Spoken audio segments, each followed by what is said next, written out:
Muy buenos días y feliz fiesta de Nuestra Señora de Guadalupe. Hoy la iglesia está celebrando una de las apariciones marianas, la de la Virgen de Guadalupe. Ahora, veamos un poco primero el Evangelio, porque creo que a la luz del Evangelio, a la luz de la Sagrada Escritura, vamos a poder disfrutar y entender mucho mejor lo que sucedió en las apariciones de la Virgen de Guadalupe. El Evangelio nos narra cuando María va a visitar a su prima Santa Isabel. ¿Recuerdas ese momento? Cuando María saluda a Isabel, Isabel queda llena del Espíritu Santo y hasta el hijo que llevaba en el vientre brinca de gozo con solo oír el saludo de María. Claro, no es algo que nos deba de sorprender mucho si el mismo ángel cuando saluda a María la llama la llena de gracia, la llena del Espíritu Santo. ¿Recuerdas, por ejemplo, cuando José dudaba tomar a María en su casa? ¿Y qué es lo que el ángel le dice a José? No tengas miedo, que lo que le ha sucedido a ella es obra del Espíritu Santo. Eso es en el Nuevo Testamento.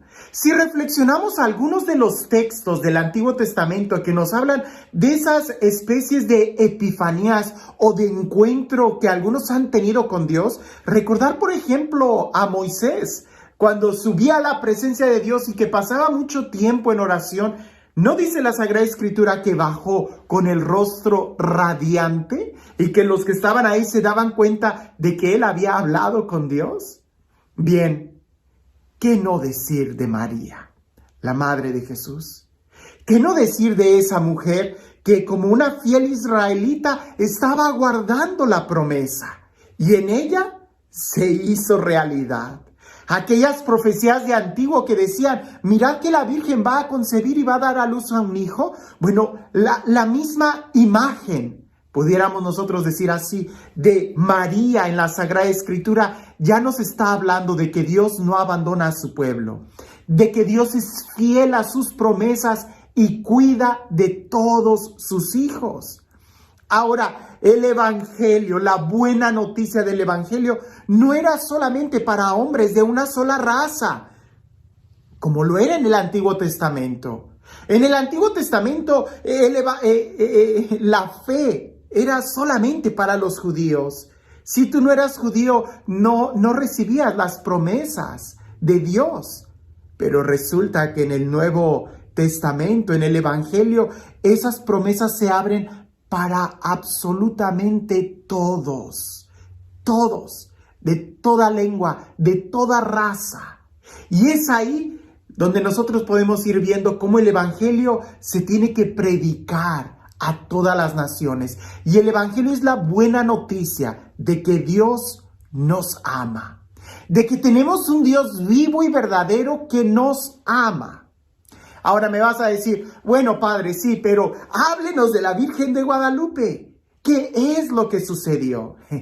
Hablar de la Virgen de Guadalupe es precisamente hablar de una forma de evangelización única y particular, de una manera de evangelización completamente efectiva y, pudiéramos decir, hasta un modelo para nuestros días aún sobre cómo evangelizar. Porque los españoles misioneros, si bien es cierto, de una u otra forma llevaban consigo la encomienda de evangelizar a estas nuevas regiones que ellos estaban descubriendo, lo hacían a golpe de espada. Lo hacían de una manera obligada. Si tú no aceptabas el Dios de los cristianos, a golpe de espada te tenían que hacer creer que Jesús era el Señor. Obviamente, así no entra. El amor jamás va a entrar a golpe de espada, a golpe de sangre, no.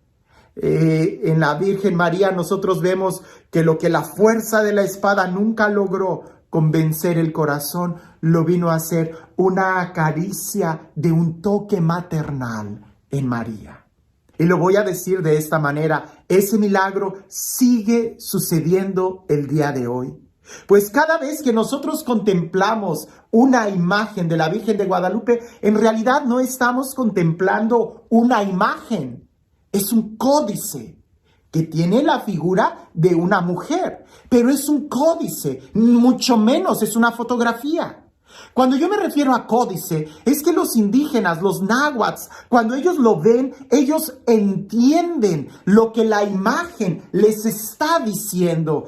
Ahí pudiéramos decir, es un evangelio pintado a colores. El discurso de los españoles que les daban verbalmente al narrar el evangelio no les entendía muy bien porque los españoles no hablaban náhuatl.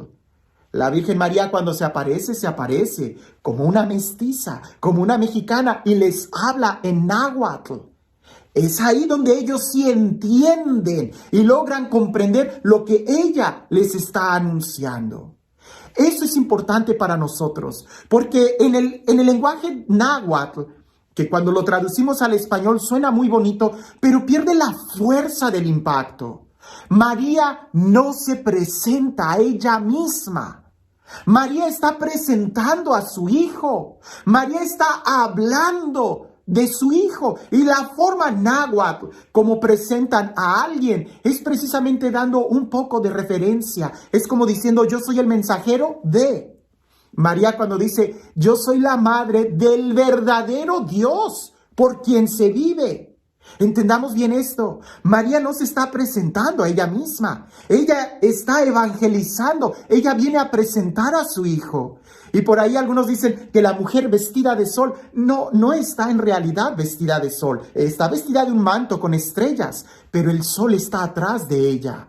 Ella está preparándole el camino al sol de justicia. Está preparándole el camino a su hijo. Y hablar de todo el códice, entrar con todos los detalles que tiene, llevaríamos mucho tiempo, pero vale la pena. Porque hay algunos aspectos que en nuestra cultura occidental no se entiende, pero el indígena náhuatl lo logró comprender. Por ejemplo, para ellos, una mujer casada era una mujer que se hacía trenzas. Una mujer después de ser comprometida y que tenía relaciones sexuales con su marido, se hacía una trenza. Ya no tenía el pelo suelto.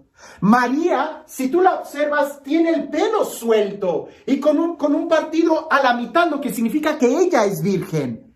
Ella pudiéramos decir literalmente, es virgen. Pero también la postura que tiene con el cinto arriba de su vientre significa que ella está esperando un hijo.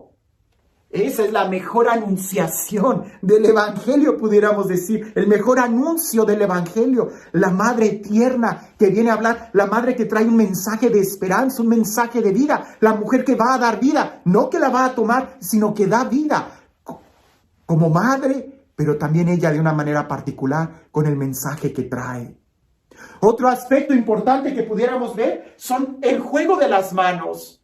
En una mano, la mano es redondeada, muy de indígena. La otra mano es una mano estilizada, muy alargada, muy española. María está juntando las dos culturas. Ella es la madre de toda la humanidad, no solamente de los mexicanos, y está enseñando la unidad, no de las dos razas, sino de todo el género humano. Y hasta algunos pudieran decir, del hombre con Dios, pues en ella el verbo se hizo carne.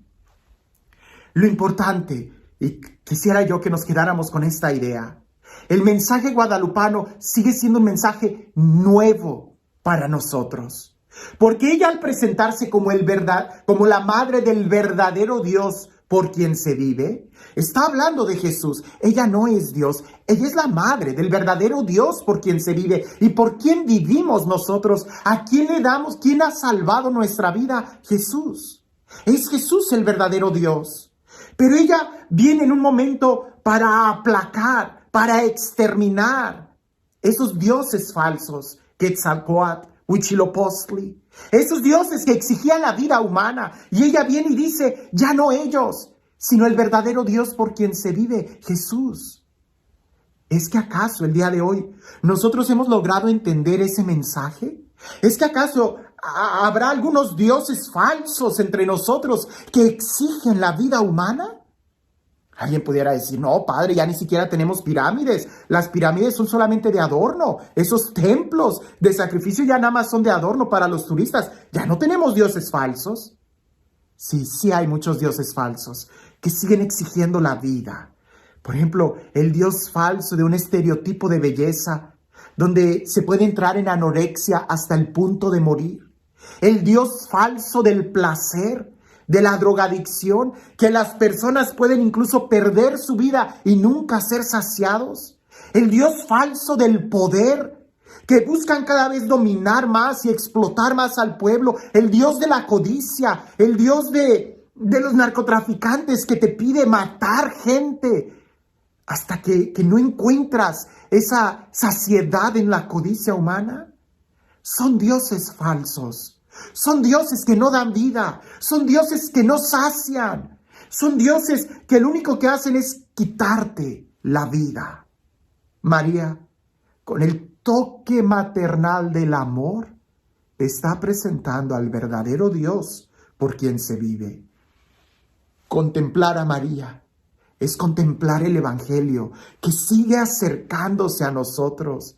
Y nosotros deberíamos de escuchar lo que el ángel le dijo a José: no tengas miedo de tomar a María en tu casa, de llevarla, de recibirla en tu casa.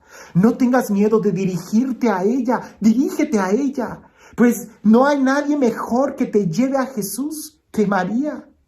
Incluso en el Evangelio hay un mandamiento que María nos da: hagan lo que Jesús les dice.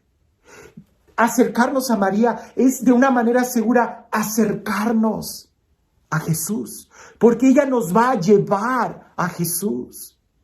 Incluso en el Evangelio, ¿recuerdas cuando los 3 reyes magos en el Evangelio, aquellos magos de Oriente, sabios de Oriente, le regalan a Jesús oro, incienso y mirra? Jesús era un bebé y a ellos se los dan a Jesús.